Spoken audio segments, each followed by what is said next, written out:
আসসালামু আলাইকুম প্রিয় দর্শক, ইনকিলাব মঞ্চের আহ্বায়ক শরীফ ওসমান হাদি তিনি যে নিহত হন এবং হয়েছিলেন, এবং সেই নিহত হওয়ার সময় তার যে যাদের উপর পুলিশের সন্দেহ ছিল, সেই সন্দেহভাজন ব্যক্তিদের মধ্যে এক নম্বরে মানে যাকে হত্যাকারী হিসেবে আমাদের পুলিশ সিসিটিভির ফুটেজ দেখে শনাক্ত করেছিল যে এই লোকটাই হত্যাকারী, সেই ফয়সালকে আপনারা জানেন যে সেখান থেকে পালিয়ে ভারত চলে গিয়েছিল এবং সেখানে এই মার্চ মাসের 8 তারিখে তাকে আটক করা হয়েছিল ভারত থেকে।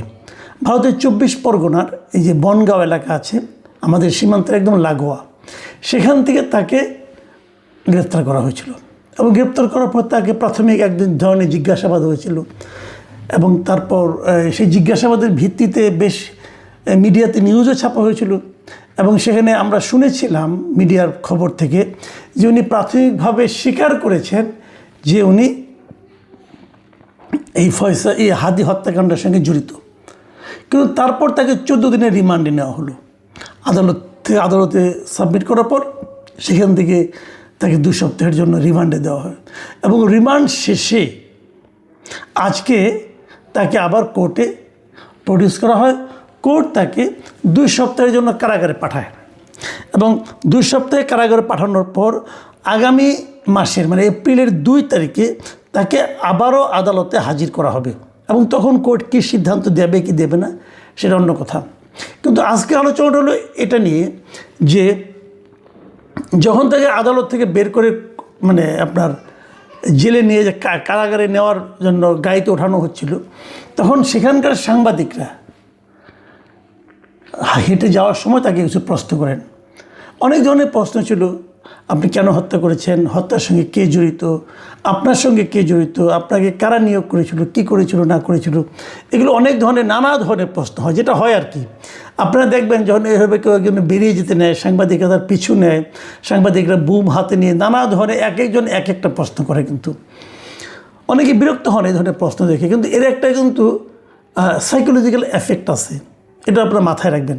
সাইকোলজিক্যাল এফেক্ট কী, যখন নাকি নানা ধরনের প্রশ্ন উঠতে থাকে তখন যার উপর প্রশ্নটা করে সে এক পর্যায়ে তার ধৈর্য হারায় ফেলায় এবং ধৈর্য হারিয়ে ফেলে সে এমন কিছু কথা বলে দেয় যেটা থেকে হয়তো পরবর্তী সময়ে যারা নাকি এই অনুসন্ধান করেন, এই সমস্ত ইনফরমেশন চান, তদন্ত করেন, তাদের কিছু ক্লু মিলে যায়। কারণ এমনিতে তারা যখন জিজ্ঞাসাবাদ করেন তখন তো একটা টাইপড একই ধরনের প্রশ্ন তারা করতে থাকেন, আর এই সাংবাদিকদের প্রশ্নের মধ্যে বহুমুখী প্রশ্ন থাকে এবং যারা হেঁটে যায় তারা নির্লিপ্ত ভঙ্গিতে হেঁটে যায়, যেটা এই নির্লিপ্ত মনোভাবটা ধরে রাখা সবসময় সহজ হয় না এবং অনেকে নানা ধরনের টুকটাক উত্তরও দিয়ে দেন।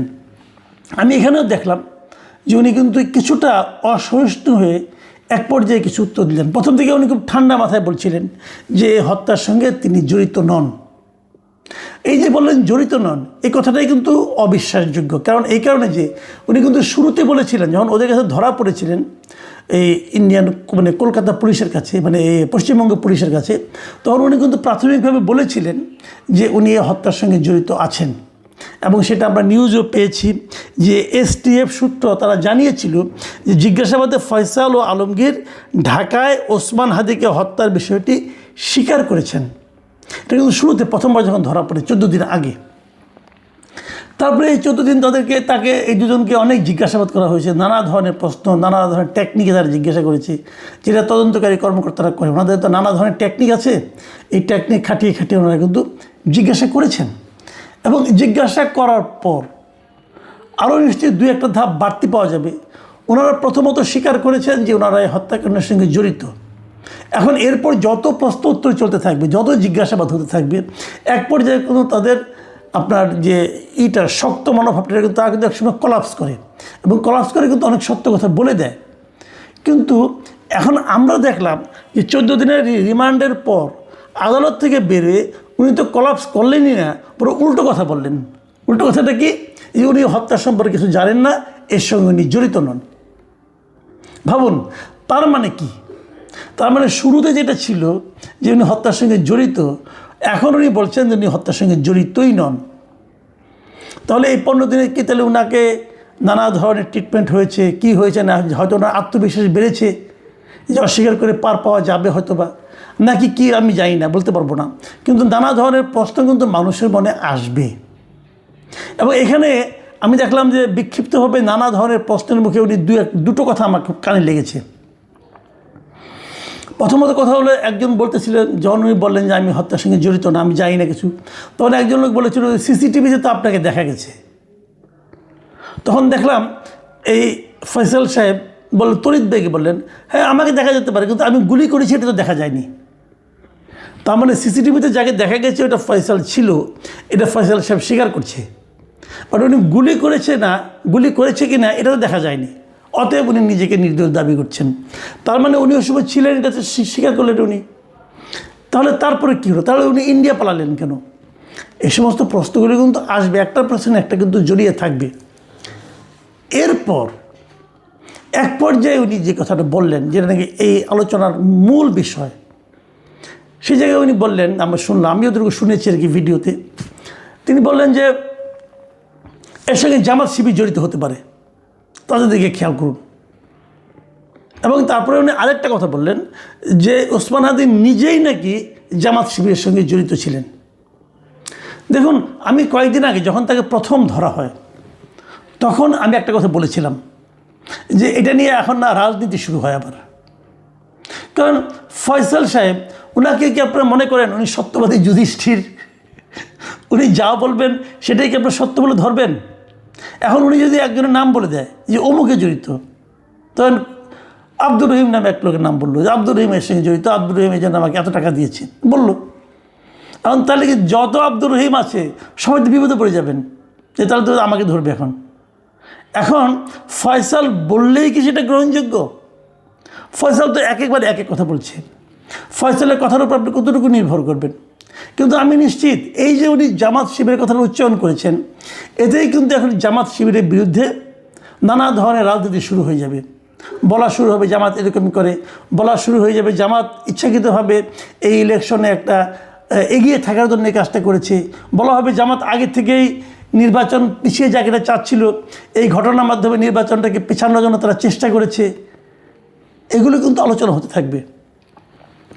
এই আলোচনা হলে এই আলোচনাগুলি যে একেবারেই ভিত্তিহীন আমি কিন্তু সে দাবি করছি না। কারণ দাবি করছি না এই কারণে, দাবি করলে যেটা আমাকে প্রমাণ করতে হবে, তার তো কোনো প্রমাণ আমার কাছে নাই।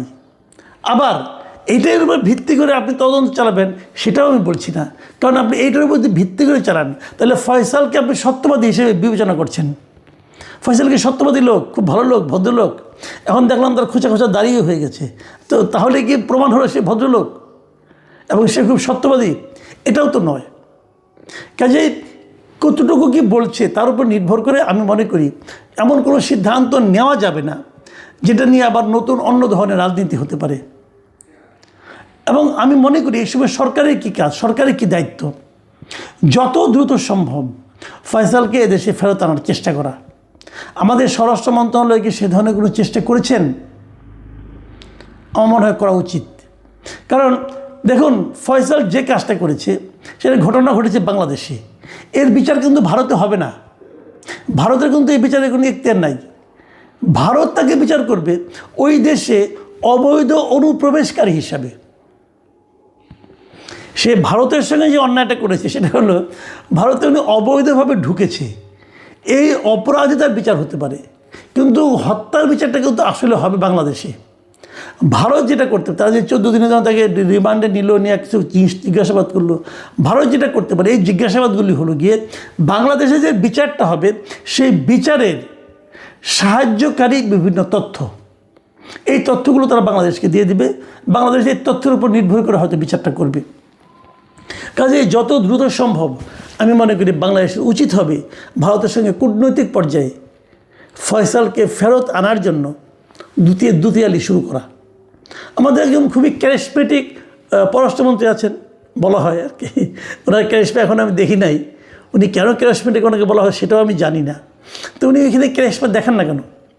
আমি তো আশা করব খলিল সাহেব এখনই মাঠে নামবেন এবং কীভাবে ওনাকে দেশে ফেরত আনা যায় তার জন্য প্রয়োজনীয় কূটনৈতিক কর্মকাণ্ডগুলো শুরু করবেন যত দ্রুত সম্ভব। এখন বলবেন যে একজনের জন্য আমার এটা কেন করতে হবে, তার চেয়ে তো গুরুত্বপূর্ণ শেখ হাসিনা আছে। হ্যাঁ আছে, কিন্তু ইম্পসিবল কাজের দিকে সময় নষ্ট না করে যেটা পসিবল কাজ, যেটা সম্ভব সেটাই আগে করুন, ওটা পরে দেখা যাবে, ওটা করা যাবে। কিন্তু এটা তো ইমিডিয়েট দরকার, ইমিডিয়েট দরকার। এখানে যে হাদির মতো একটা ছেলের মৃত্যুকে কেন্দ্র করে এদেশে কিন্তু হইচই রাজনীতি কম হয়নি, অনেক কিছু রাজনীতি হয়ে গেছে। কাজে সেই রাজনীতিটাকে থামানোর জন্য হলে এটা করা দরকার। দেখুন, নানা ধরনের কথা কিন্তু প্রচারিত আছে। অনেকে কিন্তু এমন কথা বল, যে কথাটা নাকি ফয়সালের কথা থেকে আমাকে এই কথাটা শুনে একজন আমাকে এই কথা বললেন যে দেখুন, উনি কিন্তু একটা কথা বলেছেন যে হাদি নিজেই ছিল জামাত শিবিরের লোক, এবং এর সমর্থনে কিছু বক্তব্য আছে। কেউ কেউ বলে থাকেন এই জামাত শিবিরের নাকি কিছু গুপ্ত লোক আছে বিভিন্ন জায়গায়, জামাত শিবিরের নাকি একটা সুইসাইড স্কোয়াড আছে, 230 জন না কয়জনের একটা তালিকা উনি একবার দিয়েছিলেন।